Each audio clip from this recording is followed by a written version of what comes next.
La balance des blancs, c'est quoi? La balance des blancs permet de rétablir les vraies couleurs d'une image, ou bien sûr, complètement modifier les couleurs de cette image. Chaque source lumineuse a sa propre température de couleur. Le soleil, une bougie, un spot, avec un filtre, etc. produisent une lumière différente. On voit sur ce graphique que la lumière du jour est représentée par 5200 degrés Kelvin. La balance des blancs, la luminosité se mesure en degrés Kelvin.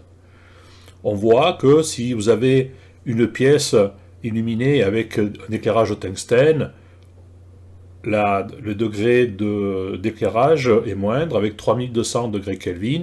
Si vous avez des éclairages fluorescents comme les néons, vous êtes à peu près, je dis bien à peu près parce que les néons, il existe beaucoup de sortes, vous êtes à peu près à 4000 degrés Kelvin. Quand vous flashez quelqu'un, vous êtes à 6000. Quand vous avez un temps nuageux, vous êtes à 6000. C'est très froid, hein, c'est une lumière assez bleue. Les ombres à 7000, et on peut le personnaliser, bien entendu. Là, vous avez, en gros, les degrés Kelvin représentés par une source lumineuse. Une petite notion entre la luminosité et la luminance. La luminosité est produite par une source lumineuse, une ampoule, le soleil, donc un éclairage tungstène, un flash, et ainsi de suite. La luminance, c'est ce qu'on prend en général en photo, c'est-à-dire qu'on ne prend pas le soleil ou une ampoule en photo, on prend l'objet qui est éclairé par le soleil ou par l'ampoule. Et ce reflet de lumière s'appelle la luminance. Et vous pouvez très bien éclairer un objet de couleur avec une source lumineuse très blanche, mais si vous prenez l'objet qui est peint en rouge, vous aurez une luminance dans les teintes de rouge. N'oubliez pas, par exemple, quand on prend la Lune, c'est une luminance, ce n'est pas une source de lumière, hein, c'est bien le Soleil qui éclaire la Lune. Nous allons utiliser Lightroom pour configurer et régler la balance des blancs. Là, je reviens dans le module bibliothèque, je reviens dans le mode gris et je vais prendre cette photo-ci, qui est un coucher de soleil hein, sur les Açores.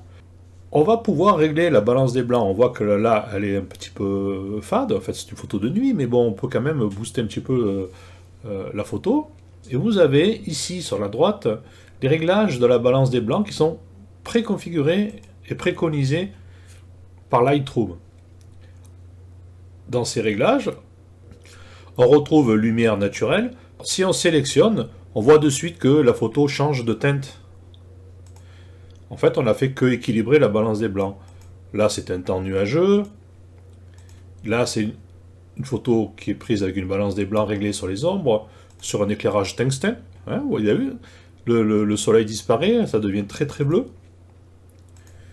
Réglage fluorescent. Comme si la photo avait été prise au flash. Et on peut la personnaliser. Pour l'import de cette photo, on va la laisser comme elle est, et on va venir le faire manuellement. On ne va pas toucher les autres réglages. On va donc passer dans le module développement avec cette photo. Nous passons donc dans le module développement. Ici, toute petite aparté. Vous voyez ici les réglages de la balance des blancs qui vont, si je vais de l'extrême gauche, ils vont à 2000 jusqu'à 50 000. Si j'importe une photo JPEG, qu'on verra tout à l'heure, on va de moins 100 à plus 100. Donc en fait, les températures de couleur sont beaucoup plus faciles à gérer, beaucoup plus précises avec un format capteur qu'avec un format JPEG. D'où l'intérêt, encore une fois, de travailler avec le format capteur. On va détailler un petit peu ce petit module, donc balance des blancs. Ici, nous avons comme tout à l'heure, on peut venir régler la balance des blancs avec des pré-réglages. Alors ça nous plaît ou ça nous plaît pas, hein. C'est Lightroom qui propose des pré-réglages, si on aime bien les lumières très bleues comme ça. on peut très bien venir en réglage tungstène.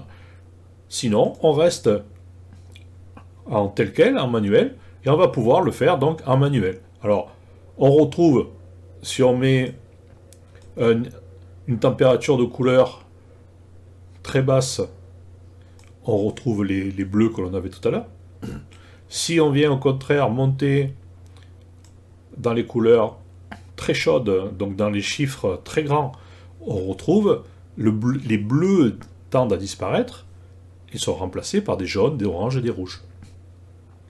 Cette balance des blancs, on la règle un petit peu comme on veut. Là, c'est l'œil artistique. Vous aimez cette couleur-là, vous pouvez régler comme ça. Vous aimez plus chaud, le ciel est moins bleu, on peut venir après, venir modifier les couleurs, éventuellement mettre un ciel un peu plus bleu. Voilà. On peut venir modifier un petit peu les bleus du ciel. Là, ça se voit pas trop, quand la balance des blancs l'emporte un peu sur le bleu. Mais on peut venir modifier comme on veut. Ensuite, venir saturer les bleus ou saturer la couleur que l'on veut. Là, c'est la balance des blancs. La balance des températures. On peut venir en dessous régler les teintes de la photo. Les bleus deviennent verts, puis violets. Voilà, on peut venir... Alors là, c'est complètement artistique, on est bien d'accord. Hein. On règle un petit peu, comme l'on désire, la balance des blancs. On a ici un sélecteur. Le sélecteur va nous donner un point qui va devenir le blanc de référence, la couleur neutre cible, en fait. Voilà, pour lui, cette couleur, si j'ai cliqué dessus, cette couleur est une référence, est un neutre cible, donc il a étalonné toutes les autres couleurs en fonction de ce que je lui ai demandé comme point cible. Si je viens en sélectionner un autre, un peu plus foncé, il vient réétalonner les couleurs. Voilà. Là, sur un coucher de soleil, ça ne se voit pas trop. On va le faire après sur une autre photo. Que l'on va le faire, on va aller chercher de suite dans la bibliothèque. On va prendre une sorcière, voilà, qui a beaucoup plus de couleurs. Et on va venir avec le sélecteur lui dire que ce blanc là est le blanc de référence, le blanc cible. Elle nous met le message d'erreur. Voilà, je devais avoir sélectionné un point qu'il n'a pas pu définir. Vous voyez, là, suivant le point que je définis,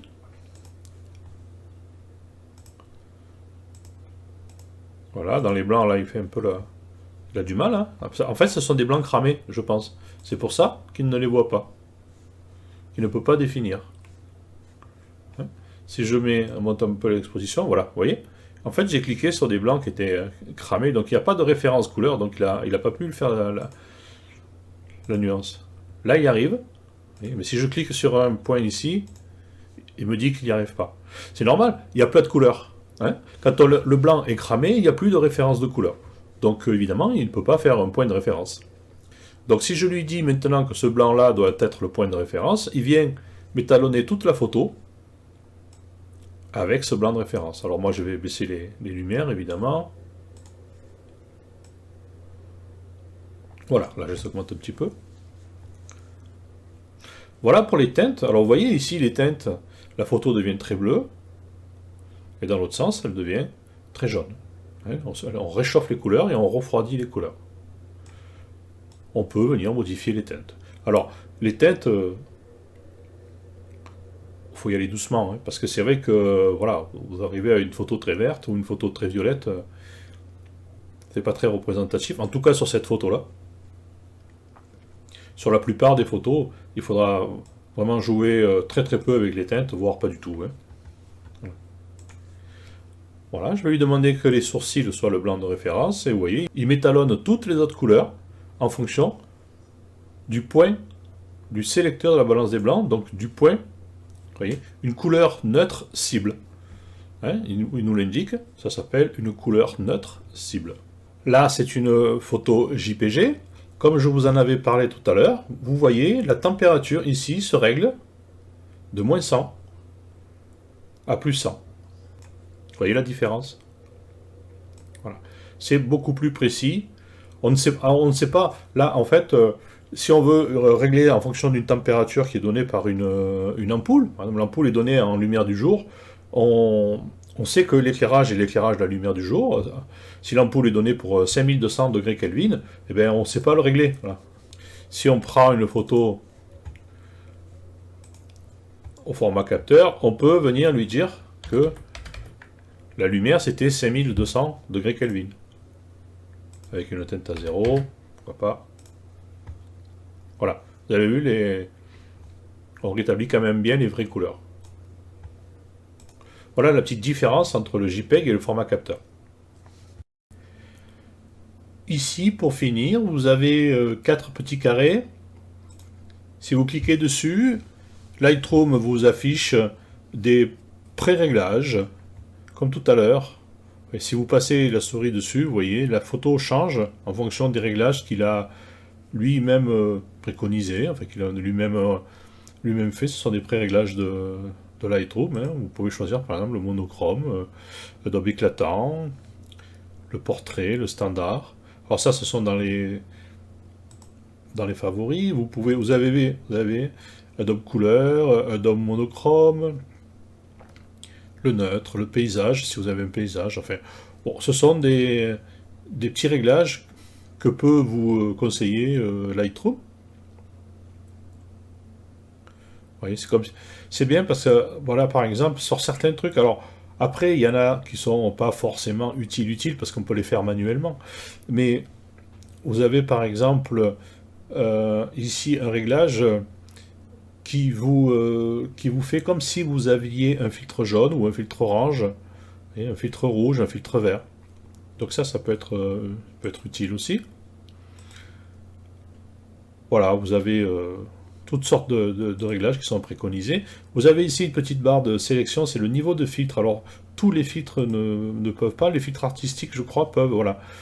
Vous voyez, on peut définir la force avec laquelle le filtre artistique s'applique sur la photo. Moderne, enfin, vous avez vraiment de quoi faire. Si vous voulez avoir votre propre style, ben vous pouvez, par exemple, si vous êtes moderne, si vous voulez publier des photos sur Instagram, appliquer un filtre, ben voilà, vous pouvez faire toutes vos photos en moderne 5. Voilà, vous pouvez acquérir un style. Voilà, vous décidez que votre style c'est moderne 5, mais vous pouvez appliquer à toutes vos photos le style moderne 5. Ici, vous avez tous les filtres couleurs, ici tous les filtres noir et blanc. Et ici, la petite touche fermée, pour revenir au réglage précédent. Alors, il vous a gardé le Modern 5. Hein. À vous de prendre, par exemple, de revenir en Adobe Standard pour revenir au réglage de base. Ouais, ou vous pouvez réinitialiser aussi la photo. Voilà. Alors moi, je l'avais un peu corrigé l'horizon, parce qu'il était un peu de travers. Voilà. Un peu moins.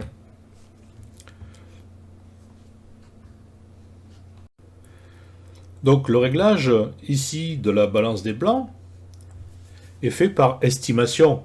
Même si on est très proche, on ne retrouve pas souvent les vraies couleurs que l'on a vues dans la réalité avant de faire la photo. Si vous êtes en reproduction d'art, un tableau de peintre, une œuvre, vous devez retrouver les vraies couleurs utilisées. Pour cela, on utilise ce qu'on appelle une charte de gris. Cette charte de gris se retrouve sous forme de cartes ou de réflecteurs dans le commerce. On appelle ça un gris neutre parce que ce gris contient 50% de rouge, 50% de bleu et 50% de vert. Il est donc neutre. Il sera donc notre fameuse couleur neutre de la photo, comme tout à l'heure quand on avait le sélecteur. Je vais vous montrer comment procéder. Nous allons repasser dans le module bibliothèque pour aller chercher une photo qui est celle-ci. Voilà comment procéder avec un gris neutre. Vous mettez votre appareil photo sur pied, vous mettez votre petit gris neutre sur l'objet que vous voulez photographier et vous faites une première photo. Sans bouger, vous faites une deuxième photo. Alors là, je la réinitialise, c'est exactement la même, hein, bien entendu. Voilà. Oui. Vous faites une première photo et ensuite vous faites une deuxième photo. Exactement la même, bien sûr. D'où le pourquoi de mettre l'appareil photo sur pied, hein, comme ça on a exactement la même photo. Une fois que vous avez importé cette photo-là, avec la charte de gris, vous allez dans le module développement,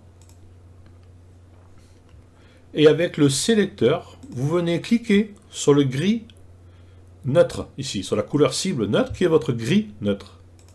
Et il vous donne les vraies couleurs de la photo. Alors ici, ça a l'air un petit peu jaune, mais c'est normal, parce que dans la pièce, il y avait des rideaux de teinte orange, et ça faisait une teinte très jaune dans la pièce, mais je peux vous assurer que c'était les vraies couleurs. Hein, il y avait ça, j'avais pas ouvert les rideaux, donc on retrouvait une ambiance très jaune dans la pièce, très chaude, mais c'était vraiment les vraies couleurs. Ensuite, vous pouvez venir jouer sur les couleurs, mais bien sûr, auparavant, il faut noter les chiffres que vous aviez trouvés ici. En cliquant donc sur la charte de gris, on trouve 40, plus 40 de température et moins 5 de teinte. Alors là, après, je vous dis, si vous voulez baisser un petit peu, vous baissez. Hein, voilà, si vous faites moins jaune, vous le faites. Mais à la base, il y avait, on est d'accord, 40 et moins 5. Après, vous rétablissez. Hein, voilà, vous faites ce que vous voulez. Mais si vous voulez les vraies couleurs de l'artiste peintre, vous les avez ici. Hein, ça, ce sont les vraies couleurs. Voilà, même si je zoome un peu, là, vous avez les vraies couleurs qui ont été prises sur la photo. Alors, maintenant